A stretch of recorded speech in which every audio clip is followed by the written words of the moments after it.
ogeysiis waxaa la ogeysiinayaa dhammaan macaamiisha isticmaasha internetka ee ku xiran shirkadda internetka ee Rayan Data Service. haddaba si aad ugu shubato lacagtaada adiga oo aan cidna wicin, fadlan garaac xidig 799 xidig 33 23 16 56 xidig $1 afar gees okay kadibna gali faahfaahin marka uu kuu soo qoro.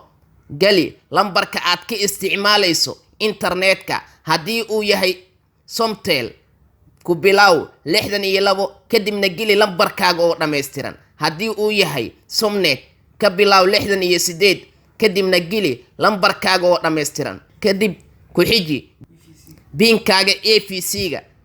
daqiiqad gudaheed ayay kugu soo dhacaysaa lacagta aad doonayso in aad ka hesho shirkadda Rayan Data Service adiga oo aan cidna wicin. haddaba wixii macluumaad dheeri ah kala xiriir taleefanada kala ah Hormuud Everly Halshan konton iyo 8 67 19 Somtel Everly Hallabo 40 97 27 2. haddaba balantaynu waa shirkadda Rayan Data Service. mahadsanidin.